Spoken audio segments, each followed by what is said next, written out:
அனைவருக்கும் அன்பான வணக்கம். 18/1/2026 ஞாயிற்றுக்கிழமை தை அமாவாசை.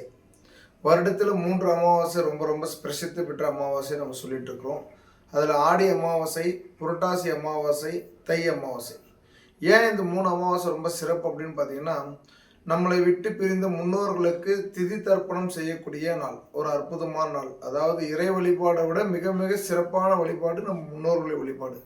அந்த முன்னோர்களுக்கு நாம் சிறப்பான முறையில் செய்யக்கூடிய ஒரு அற்புதமான ஒரு பூஜைகள் புனஸ்காரங்கள் அப்படின்னு பார்த்தோம்னா அதுதான் திதி தர்ப்பணம் அப்படின்ற விஷயம் நம்ம சொல்கிறோம்.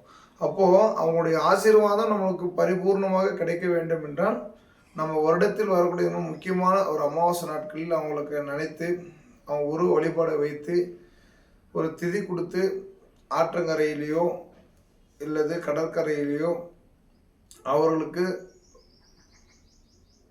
திதி தர்ப்பண பிண்டங்கள் கொடுத்து அற்புதமான முறை வழிபாடு செய்வதன் மூலமாக அவர்கள் நமக்கு கொடுக்கக்கூடிய ஆசீர்வாதங்கள் மென்மேலும் வளர்ச்சியும் நல்ல ஒரு உத்வேகத்தையும் ஏற்படுத்தி கொடுக்கும்.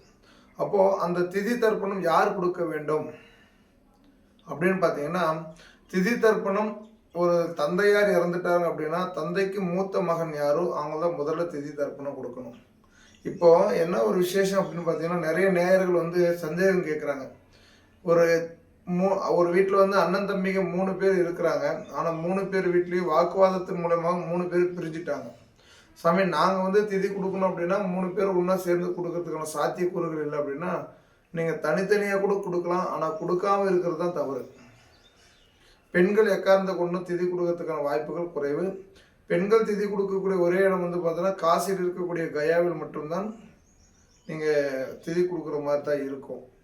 அப்போது இங்கே இந்த தை அமாவாசை நாளில் பார்த்தீங்கன்னா ஆண்கள் திதி கொடுக்க வேண்டும். அது முக்கியமாக இந்த வரக்கூடிய ஞாயிற்றுக்கிழமை 18ஆம் தேதி 1வது மாதம் 2026 அவங்க பார்த்தீங்கன்னா அவங்களுடைய தந்தையாரையோ தாயாரையோ நினைத்து அவருடைய உரு வழிபாடை வைத்து அவங்க உரு வழிபாடு போட்டோவை வைத்து ஒரு ஆற்றங்கரையில் வைத்து ஒரு புரோகிரதை கொண்டு அவங்க திதி தர்ப்பணம் செய்து பிண்டத்தை கரைத்து விட்டு வீட்டுக்கு அவர்களால் முடிந்த சைவத்தில் என்னென்ன சமைக்க முடியுமோ உங்கள் வசதிக்கு ஏற்றார் போல் சைவத்தில் சமைத்து அந்த சைவ உணவை பார்த்தீங்கன்னா நீங்கள் படையலாக போட்டு அவருடைய யார் இறந்துருக்கிறாங்களோ யார் உருவு போட்டோ வைத்து கொண்டு இருக்கிறீர்களோ அவர்களுடைய போட்டோவுக்கு உங்களால் முடிந்த ஒரு அற்புதமான ஒரு ரோஜா மாலையோ வாசனை நிறைந்த மாலைகளை கொண்டு அவருக்கு சமர்ப்பணம் செய்து சாம்பிராணி தூபங்கள் போட்டு வாழை இலையில் அவர்களுக்கு நீங்கள் செய்திருக்கிற படையல்களை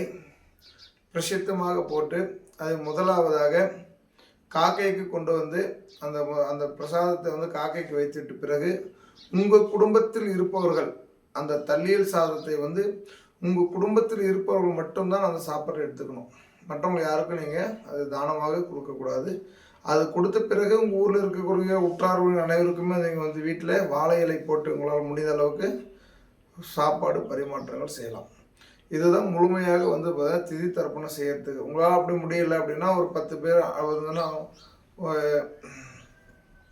ஊனமுற்றவர்கள், முதியோர் இல்லம், அன்னை இல்லம், இது மாதிரியான இடங்களுக்கு போயிட்டு நீங்கள் சாப்பாடு கொடுக்கறது, அவங்களுக்கு ஏதாச்சும் உதவிகள் செய்கிறது, இது மாதிரி ஒரு திதி தர்ப்பணம் நாளில் அவர்களை நினைத்து அவர்களின் சார்பாக 4 பேருக்கு ஏதாச்சும் ஒரு அன்னதானங்கள் ஆடை தானங்கள் கொடுப்பது, இது போன்ற விஷயங்கள் செய்வதன் மூலியமாகவும் நல்ல ஒரு அமைப்பாற்றலும் குலதெய்வம் உங்களுக்கு எந்த அளவுக்கு அருள் கொடுத்து குலதெய்வம் உங்களுக்கு எந்த அளவுக்கு பக்கபலமாக இருக்க போகிறதோ அதை விட 100 மடங்கான விஷயங்கள் உங்களுடைய முன்னோர்களை நீங்கள் வழிபாடு செய்வதன் மூலமாக உங்களுக்கு அற்புதமாக ஏற்படுத்தி கொடுக்கும்.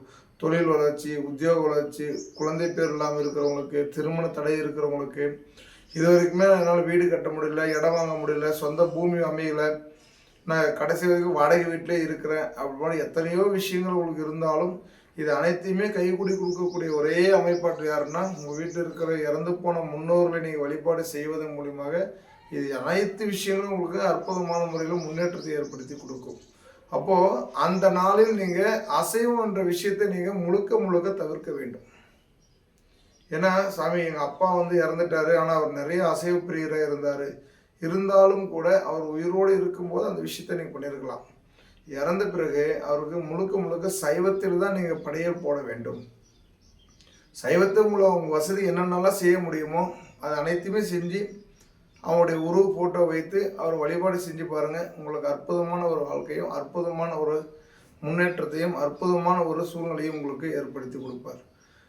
இது மட்டுமல்ல, இந்த தை அமாவாசை நாட்களில் எந்த அளவுக்கு நீங்கள் முன்னோர்களை வழிபாடு செய்து தர்ப்பணம் செய்து நல்ல ஒரு அமைப்பாட்டில் வைத்திருக்கிறீர்களோ அடுத்த ஒரு வருடம் வரைக்கும் உங்களுக்கு பார்த்தீங்கன்னா நல்ல ஒரு வளர்ச்சி, நல்ல ஒரு முன்னேற்றம், நல்ல ஒரு அமைப்பாற்றலும் ஏற்படுத்தி கொடுப்பதற்கான அமைப்பாற்றலாக இருக்க போகுது.